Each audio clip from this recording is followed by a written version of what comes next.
Chapter 5 Wool and Water. She caught the shawl as she spoke and looked about for the owner. In another moment, the White Queen came running wildly through the wood, with both arms stretched out wide, as if she were flying, and Alice very civilly went to meet her with the shawl. "I'm very glad I happened to be in the way," Alice said, as she helped her to put on her shawl again. The White Queen only looked at her in a helpless, frightened sort of way, and kept repeating something in a whisper to herself that sounded like, "Bread and butter, bread and butter." And Alice felt that if there was to be any conversation at all, she must manage it herself. So she began rather timidly. "Am I addressing the White Queen?" "Well, yes, if you call that addressing," the Queen said. "It isn't my notion of the thing at all." Alice thought it would never do to have an argument at the very beginning of their conversation, so she smiled and said, "If your Majesty will only tell me the right way to begin, I'll do it as well as I can." "But I don't want it done at all," groaned the poor Queen. "I've been addressing myself for the last 2 hours. It would have been all the better, as it seemed to Alice, if she had got someone else to dress her. She was so dreadfully untidy. "Every single thing's crooked," Alice thought to herself. "And she's all over pins. May I put your shawl straight for you?" she added aloud. "I don't know what's the matter with it," the Queen said in a melancholy voice. "It's out of temper, I think. I've pinned it here and I've pinned it there, but there's no pleasing it." "It can't go straight, you know, if you pin it all on one side," Alice said, as she gently put it right for her. "And, dear me, what a state your hair is in!" "The brush has got entangled in it," the Queen said with a sigh. "And I lost the comb yesterday." Alice carefully released the brush and did her best to get the hair into order. "Come, you look rather better now," she said, after altering most of the pins. "But really, you should have a lady's maid." "I'm sure I'll take you with pleasure," the Queen said. 2 pence a week, and jam every other day." Alice couldn't help laughing as she said, "I don't want you to hire me, and I don't care for jam." "It's very good jam," said the Queen. "Well, I don't want any today at any rate." "You couldn't have it if you did want it," the Queen said. "The rule is jam tomorrow and jam yesterday, but never jam today." "It must come sometimes to jam today," Alice objected. "No, it can't," said the Queen. "It's jam every other day. Today isn't any other day, you know." "I don't understand you," said Alice. "It's dreadfully confusing." "That's the effect of living backwards," the Queen said kindly. "It always makes one a little giddy at first." "Living backwards?" Alice repeated in great astonishment. "I never heard of such a thing." "But there's one great advantage in it, that one's memory works both ways." "I'm sure mine only works one way," Alice remarked. "I can't remember things before they happen." "It's a poor sort of memory that only works backwards," the Queen remarked. What sort of things do you remember best? Alice ventured to ask. Oh, things that happened the week after next, the Queen replied in a careless tone. For instance, now, she went on, sticking a large piece of plaster on her finger as she spoke. There's the king's messenger. He's in prison now, being punished. And the trial doesn't even begin till next Wednesday. And of course, the crime comes last of all. Suppose he never commits the crime? Said Alice. That would be all the better, wouldn't it? The Queen said, as she bound the plaster round her finger with a bit of ribbon. Alice felt there was no denying that. Of course it would be all the better, she said. But it wouldn't be all the better his being punished. You're wrong there, at any rate, said the Queen. Were you ever punished? Only for faults, said Alice. And you were all the better for it, I know, the Queen said triumphantly. Yes, but then I had done the things I was punished for, said Alice. That makes all the difference. But if you hadn't done them, the Queen said, that would have been better still. Better and better and better! Her voice went higher with each better, till it got quite to a squeak at last.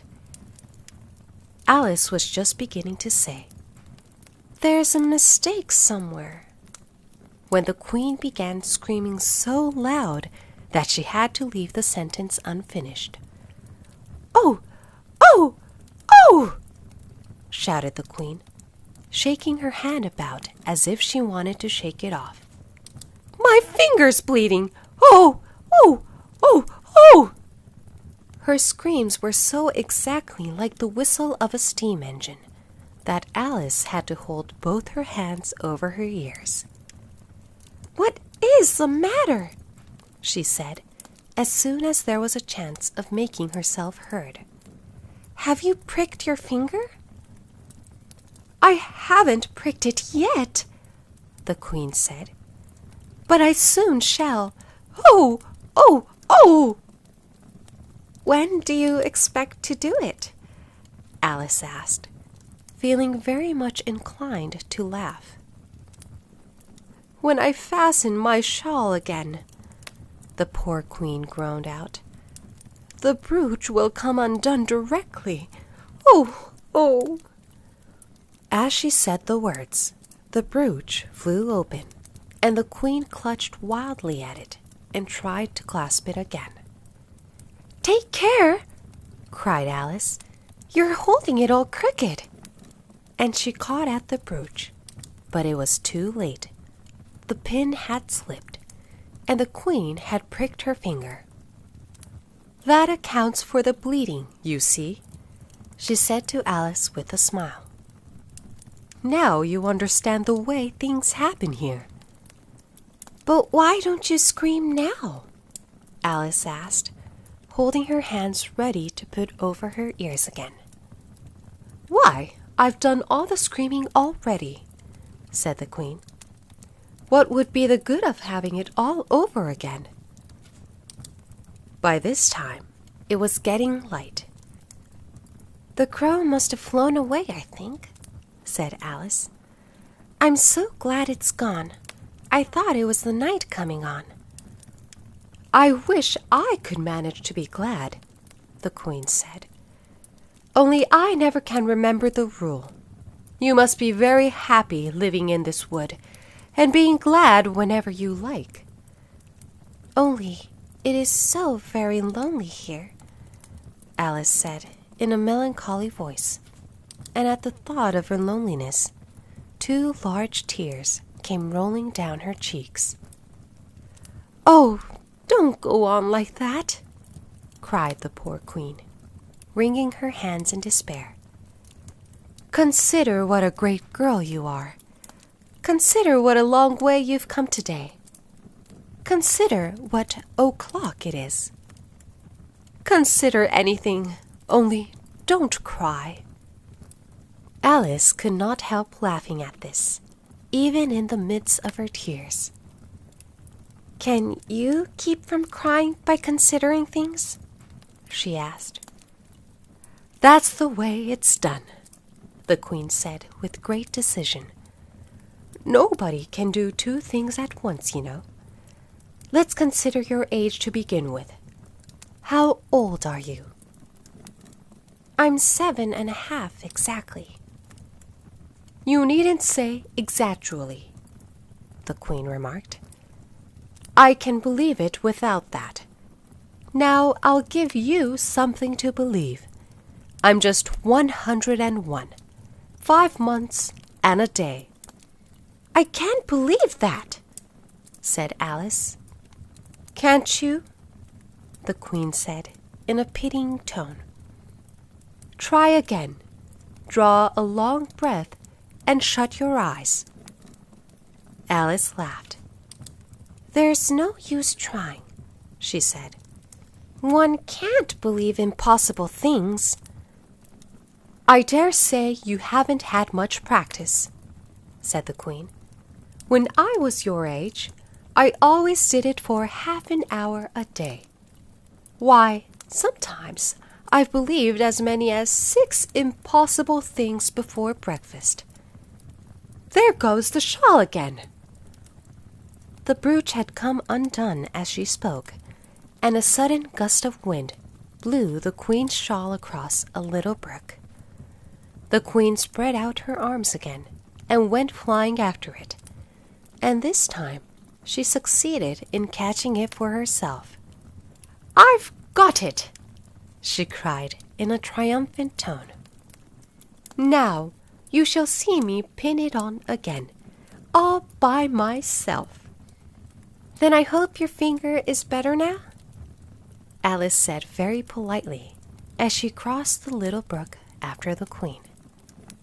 Oh, much better, cried the Queen, her voice rising to a squeak as she went on. Much better, better, better, better. The last word ended in a long bleat, so like a sheep that Alice quite started. She looked at the Queen, who seemed to have suddenly wrapped herself up in wool. Alice rubbed her eyes and looked again. She couldn't make out what had happened at all. Was she in a shop? And was it really a sheep that was sitting on the other side of the counter? Rub as she could make nothing more of it. She was in a little dark shop, leaning with her elbows on the counter, and opposite to her was an old sheep, sitting in an armchair, knitting, and every now and then leaving off to look at her through a great pair of spectacles. What is it you want to buy? The sheep said at last, looking up for a moment from her knitting. I don't quite know yet, Alice said very gently. I should like to look all around me first, if I might. You may look in front of you and on both sides if you like, said the sheep, but you can't look all round you, unless you've got eyes at the back of your head. But these, as it happened, Alice had not got. So she contented herself with turning round, looking at the shelves as she came to them. The shop seemed to be full of all manner of curious things, but the oddest part of it all was that whenever she looked hard at any shelf to make out exactly what it had on it, that particular shelf was always quite empty, though the others round it were crowded as full as they could hold. Things flow about so here, she said at last in a plaintive tone, after she had spent a minute or so in vainly pursuing a large bright thing that looked sometimes like a doll and sometimes like a workbox, and was always in the shelf next above the one she was looking at. And this one is the most provoking of all. But I'll tell you what, she added, as a sudden thought struck her. I'll follow it up to the very top shelf of all. It'll puzzle it to go through the ceiling, I expect. But even this plan failed. The thing went through the ceiling as quietly as possible, as if it were quite used to it. Are you a child or a teetotum? The sheep said, as she took up another pair of needles. You'll make me giddy soon, if you go on turning round like that. She was now working with 14 pairs at once, and Alice couldn't help looking at her in great astonishment. How can she knit with so many? The puzzled child thought to herself. She gets more and more like a porcupine every minute. Can you row? The sheep asked, handing her a pair of knitting needles as she spoke. Yes, a little, but not on land, and not with needles. Alice was beginning to say, when suddenly the needles turned into oars in her hands, and she found they were in a little boat gliding along between banks, so there was nothing for it but to do her best. Feather! Cried the sheep, as she took up another pair of needles. This didn't sound like a remark that needed any answer, so Alice said nothing, but pulled away. There was something very queer about the water, she thought, as every now and then the oars got fast in it and would hardly come out again. Feather, feather, the sheep cried again, taking more needles. You'll be catching a crab directly. A dear little crab, thought Alice. I should like that. Didn't you hear me say feather? The sheep cried angrily, taking up quite a bunch of needles. Indeed I did, said Alice. You've said it very often and very loud. Please, where are the crabs? In the water, of course, said the sheep, sticking some of the needles into her hair as her hands were full. Feather, I say. Why do you say feather so often? Alice asked at last, rather vexed. I'm not a bird. You are, said the sheep. You're a little goose. This offended Alice a little, so there was no more conversation for a minute or two, while the boat glided gently on, sometimes among beds of weeds, which made the oars stick fast in the water worse than ever, and sometimes under trees, but always with the same tall riverbanks frowning over their heads. Oh, please! There are some scented rushes! Alice cried in a sudden transport of delight. There really are! And such beauties! You needn't say please to me about 'em, the sheep said, without looking up from her knitting. I didn't put 'em there, and I'm not going to take 'em away.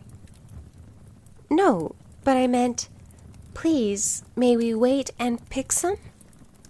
Alice pleaded. If you don't mind stopping the boat for a minute. How am I to stop it? Said the sheep. If you leave off rowing, it'll stop of itself. So the boat was left to drift down the stream as it would, till it glided gently in among the waving rushes. And then the little sleeves were carefully rolled up, and the little arms were plunged in elbow deep to get the rushes a good long way down before breaking them off. And for a while, Alice forgot all about the sheep and the knitting, as she bent over the side of the boat, with just the ends of her tangled hair dipping into the water, while with bright, eager eyes, she caught at one bunch after another of the darling scented rushes. I only hope the boat won't tipple over, she said to herself. Oh, what a lovely one! Only I couldn't quite reach it. And it certainly did seem a little provoking, almost as if it happened on purpose, she thought, that though she managed to pick plenty of beautiful rushes as the boat glided by, there was always a more lovely one that she couldn't reach. The prettiest are always further, she said at last, with a sigh at the obstinacy of the rushes in growing so far off, as, with flushed cheeks and dripping hair and hands, she scrambled back into her place and began to arrange her new-found treasures. What mattered it to her just then that the rushes had begun to fade and to lose all their scent and beauty from the very moment that she picked them? Even real scented rushes, you know, last only a very little while, and these, being dream rushes, melted away almost like snow as they lay in heaps at her feet. But Alice hardly noticed this. There were so many other curious things to think about. They hadn't gone much farther before the blade of one of the oars got fast in the water and wouldn't come out again. So Alice explained it afterwards, and the consequence was that the handle of it caught her under the chin, and, in spite of a series of little shrieks of "Oh! Oh! Oh!" from poor Alice, it swept her straight off the seat and down among the heap of rushes. However, she wasn't hurt, and was soon up again. Sheep went on with her knitting all the while, just as if nothing had happened. "That was a nice crab you caught," she remarked, as Alice got back into her place, very much relieved to find herself still in the boat.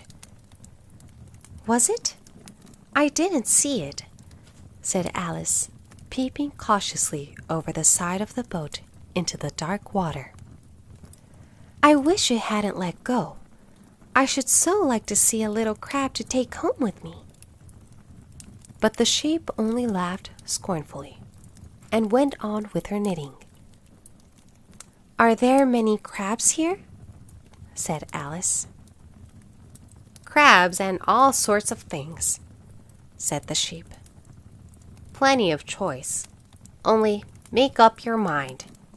Now, what do you want to buy?" "To buy?" Alice echoed in a tone that was half astonished and half frightened, for the oars and the boat and the river had vanished all in a moment, and she was back again in the little dark shop. "I should like to buy an egg, please," she said timidly. "How do you sell them?" 5 pence farthing for one, 2 pence for 2, the sheep replied. "Then 2 are cheaper than 1? Alice said in a surprised tone, taking out her purse. "Only you must eat them both if you buy 2, said the sheep. "Then I'll have 1, please," said Alice, as she put the money down on the counter, for she thought to herself, "They mightn't be at all nice, you know." The sheep took the money and put it away in a box. Then she said, "I never put things into people's hands. That would never do. You must get it for yourself." And so saying, she went off to the other end of the shop and set the egg upright on a shelf. "I wonder why it wouldn't do," thought Alice, as she groped her way among the tables and chairs, for the shop was very dark towards the end. "The egg seems to get further away the more I walk towards it. Let me see. Is this a chair? Why, it's got branches, I declare. How very odd to find trees growing here. And actually, here's a little brook. Well, this is the very queerest shop I ever saw."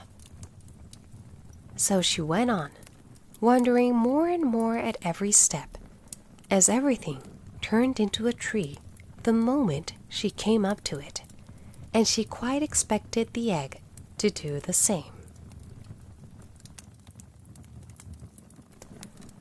Chapter 6. Humpty Dumpty.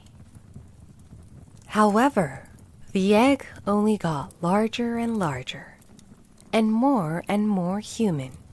When she had come within a few yards of it, she saw that it had eyes and a nose and mouth.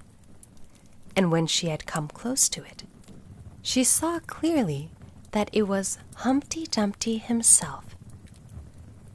"It can't be anybody else," she said to herself. "I'm as certain of it as if his name were written all over his face." It might have been written 100 times easily on that enormous face.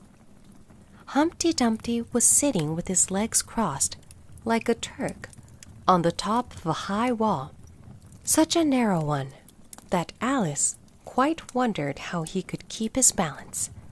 And, as his eyes were steadily fixed in the opposite direction, and he didn't take the least notice of her, she thought he must be a stuffed figure after all. "And how exactly like an egg he is," she said aloud, standing with her hands ready to catch him, for she was every moment expecting him to fall. "It's very provoking," Humpty Dumpty said, after a long silence, looking away from Alice as he spoke. "To be called an egg. Very." "I said you looked like an egg, sir," Alice gently explained. "And some eggs are very pretty, you know," she added, hoping to turn her remark into a sort of a compliment. "Some people," said Humpty Dumpty, looking away from her as usual, "have no more sense than a baby." Alice didn't know what to say to this. It wasn't at all like conversation, she thought, as he never said anything to her. In fact, his last remark was evidently addressed to a tree, so she stood and softly repeated to herself, "Humpty Dumpty sat on a wall. Humpty Dumpty had a great fall. All the king's horses and all the king's men couldn't put Humpty Dumpty in his place again." "That last line is much too long for the poetry," she added, almost out loud, forgetting that Humpty Dumpty would hear her. "Don't stand there chattering to yourself like that," Humpty Dumpty said, looking at her for the first time. "But tell me your name and your business." "My name is Alice, but—" "It's a stupid enough name," Humpty Dumpty interrupted impatiently. "What does it mean?" "Must a name mean something?" Alice asked doubtfully. "Of course it must," Humpty Dumpty said with a short laugh. "My name means the shape I am, and a good handsome shape it is too. With a name like yours, you might be any shape almost." "Why do you sit out here all alone?" said Alice, not wishing to begin an argument. "Why, because there's nobody with me," cried Humpty Dumpty. "Did you think I didn't know the answer to that? Ask another." "Don't you think you'd be safer down on the ground?" Alice went on, not with any idea of making another riddle, but simply in her good-natured anxiety for the queer creature. "That wall is so very narrow." "What tremendously easy riddles you ask," Humpty Dumpty growled out. "Of course I don't think so. Why, if ever I did fall off, which there's no chance of, but if I did—" Here he pursed his lips and looked so solemn and grand that Alice could hardly help laughing. "If I did fall," he went on, "the king has promised me, with his very own mouth, to send all his horses and all his men," Alice interrupted, rather unwisely. "Now I declare that's too bad," Humpty Dumpty cried, breaking into a sudden passion.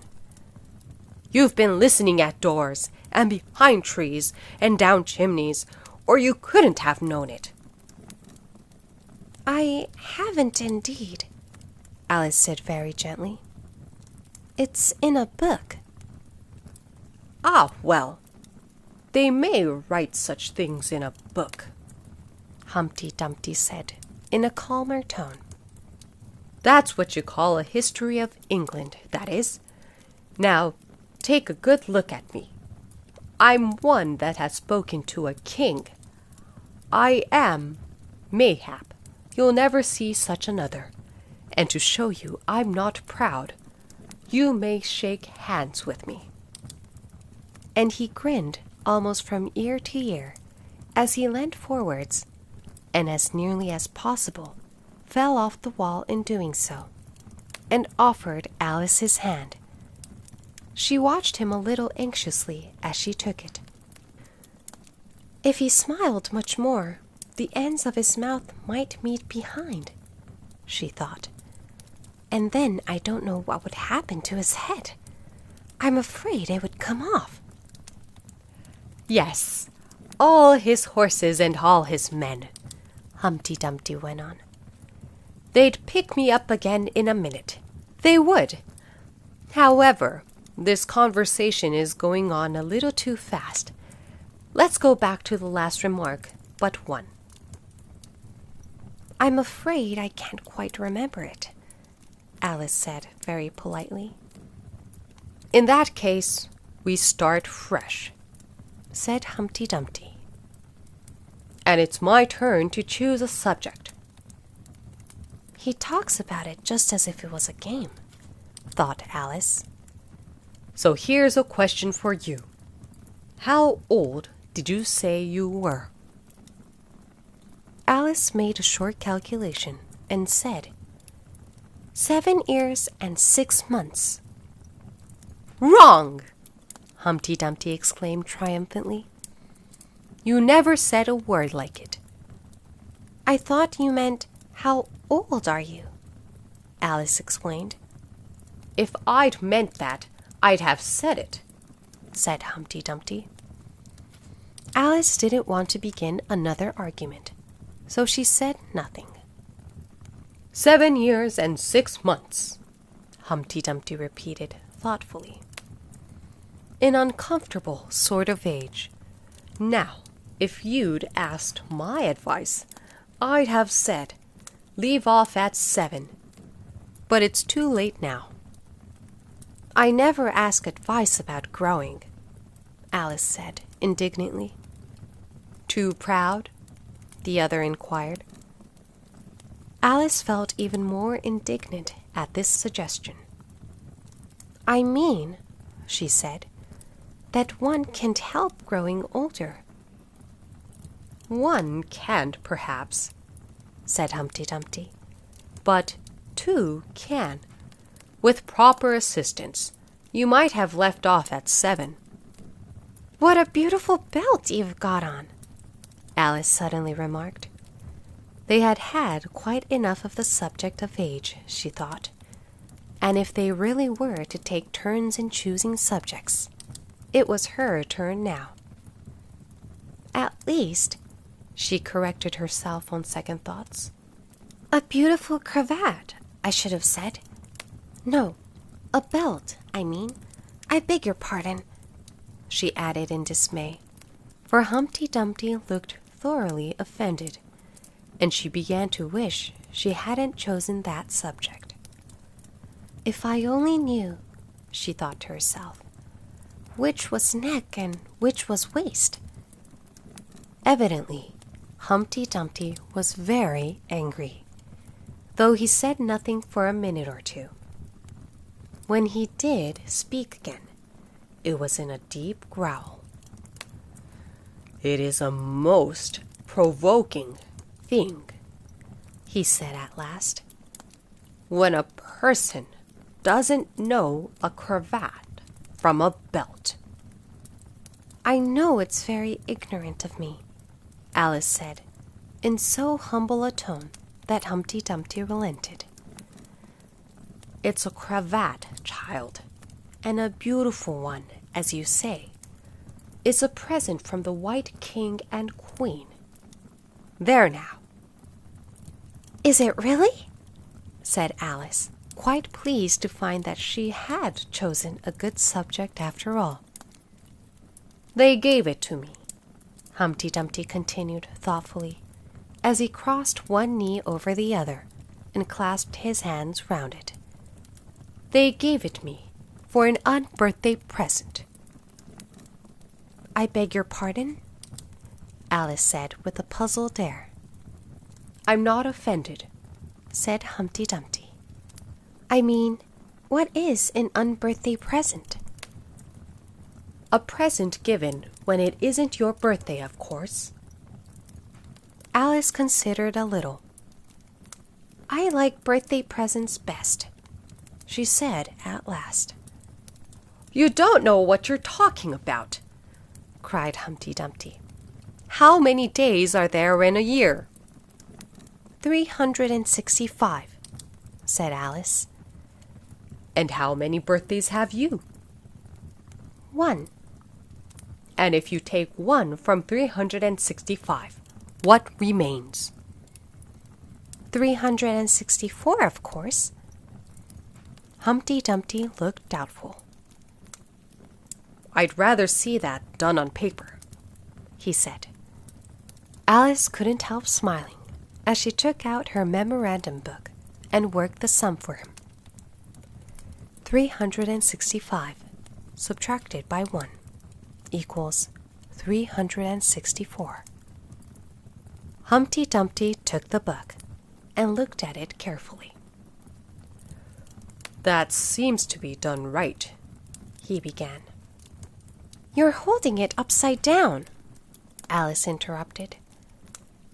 "To be sure I was," Humpty Dumpty said gaily as she turned it round for him. "I thought it looked a little queer. As I was saying, that seems to be done right, though I haven't time to look it over thoroughly just now. And that shows that there are 364 days when you might get unbirthday presents." "Certainly," said Alice. "And only 1 for birthday presents, you know. There's glory for you." "I don't know what you mean by glory," Alice said. Humpty Dumpty smiled contemptuously.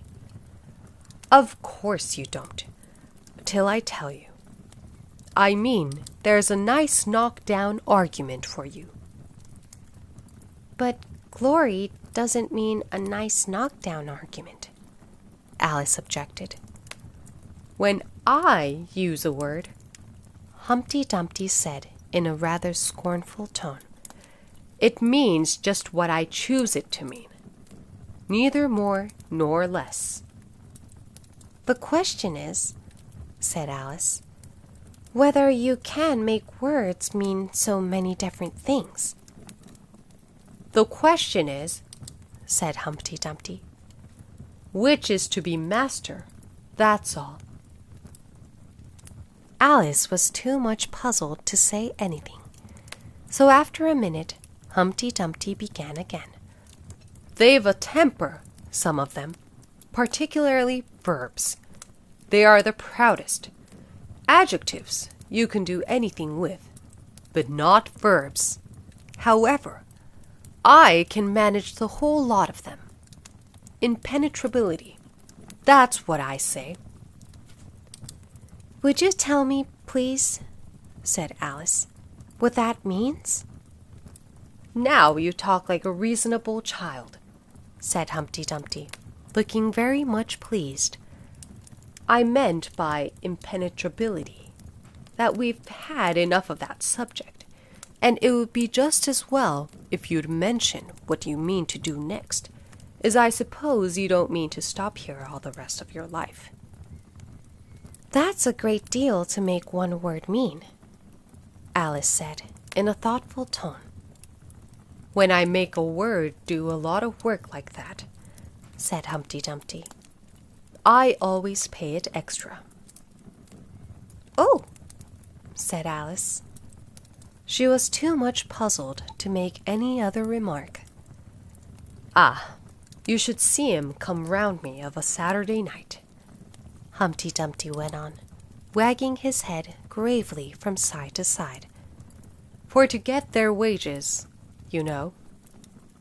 Alice didn't venture to ask what he paid them with, and so you see, I can't tell you. "You seem very clear at explaining words, sir," said Alice.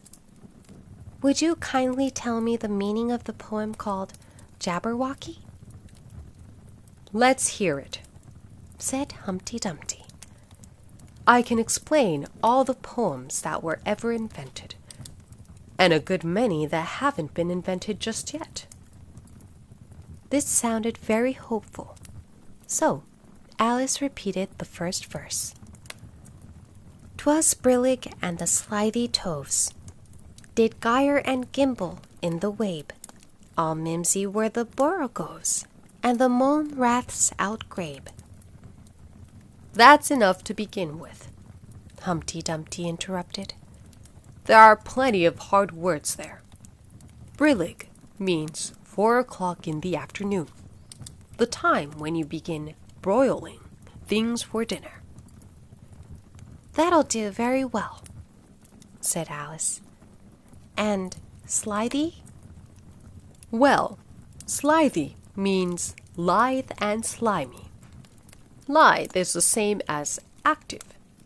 You see, it's like a portmanteau. There are two meanings packed up into one word." "I see it now," Alice remarked thoughtfully. "And what are toves?" "Well, toves are something like badgers. They're something like lizards, and they're something like corkscrews." "They must be very curious-looking creatures." "They are that," said Humpty Dumpty. "Also, they make their nests under sundials. Also, they live on cheese." "And what's the gyre and to gimble?" "To gyre is to go round and round like a gyroscope. To gimble is to make holes like a gimlet." "And the wabe is a grass plot round a sundial, I suppose," said Alice, surprised at her own ingenuity. "Of course it is. It's called wabe, you know, because it goes a long way before it and a long way behind it." "And a long way beyond it on each side," Alice added. "Exactly so. Well then, mimsy is flimsy and miserable. There's another portmanteau for you. And a borogove is a thin, shabby-looking bird with its feathers sticking out all round, something like a live mop." "And then mome raths?" said Alice. "I'm afraid I'm giving you a great deal of trouble." "Well, a rath is a sort of green pig, but mome I'm not certain about.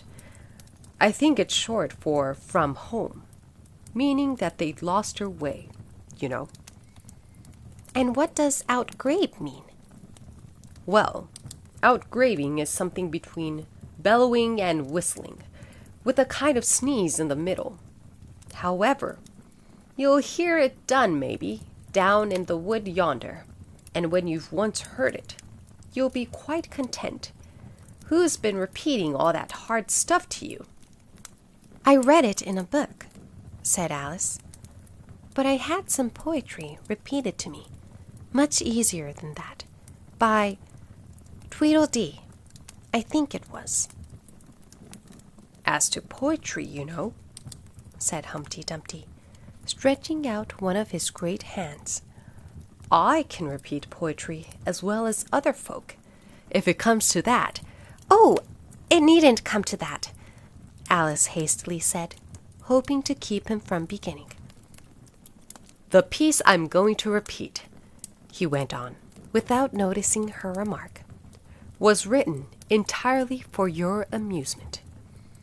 Alice felt that in that case she really ought to listen to it, so she sat down and said, "Thank you," rather sadly. In winter, when the fields are white, I sing this song for your delight. Only I don't sing it, he added as an explanation. "I see you don't," said Alice.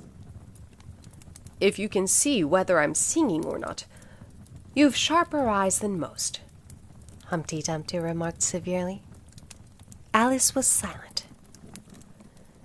In spring, when woods are getting green, I'll try and tell you what I mean.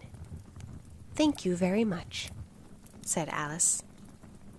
In summer, when the days are long, perhaps you'll understand the song. In autumn, when the leaves are brown, take pen and ink and write it down. "I will, if I can remember it so long," said Alice. You needn't go on making remarks like that, Humpty Dumpty said. They're not sensible, and they put me out.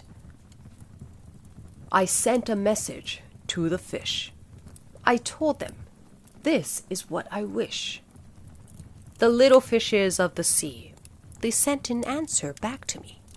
The little fish's answer was, we cannot do it, sir, because... "I'm afraid I don't quite understand," said Alice. It gets easier further on, Humpty Dumpty replied. I sent to them again to say, it will be better to obey. The fishes answered with a grin, why, what a temper you are in. I told them once, I told them twice. They would not listen to advice. I took a kettle large and new, fit for the deed I had to do. My heart went hop, my heart went thump. I filled the kettle at the pump. Then someone came to me and said, the little fishes are in bed. I said to him, I said it plain, then you must wake them up again. I said it very loud and clear, I went and shouted in his ear. Humpty Dumpty raised his voice almost to a scream as he repeated this verse, and Alice thought with a shudder, I wouldn't have been the messenger for anything. But he was very stiff and proud. He said, you needn't shout so loud. And he was very proud and stiff. He said, I'd go and wake them if. I took a corkscrew from the shelf. I went to wake them up myself. And when I found the door was locked, I pulled and pushed and kicked and knocked. And when I found the door was shut, I tried to turn the handle, but... There was a long pause. Is that all? Alice timidly asked. That's all, said Humpty Dumpty. Goodbye. This was rather sudden, Alice thought, but after such a very strong hint that she ought to be going, she felt that it would hardly be civil to stay. So she got up and held out her hand. Goodbye till we meet again, she said, as cheerfully as she could. I shouldn't know you again if we did meet, Humpty Dumpty replied in a discontented tone, giving her one of his fingers to shake. You're so exactly like other people. The face is what one goes by generally, Alice remarked in a thoughtful tone. That's just what I complain of, said Humpty Dumpty. Your face is the same as everybody has, the 2 eyes, so... marking their places in the air with his thumb. Nose in the middle, mouth under. It's always the same. Now, if you had the two eyes on the same side of the nose, for instance, or the mouth at the top, that would be some help. It wouldn't look nice, Alice objected. But Humpty Dumpty only shut his eyes and said, Wait till you've tried. Alice waited a minute to see if he would speak again.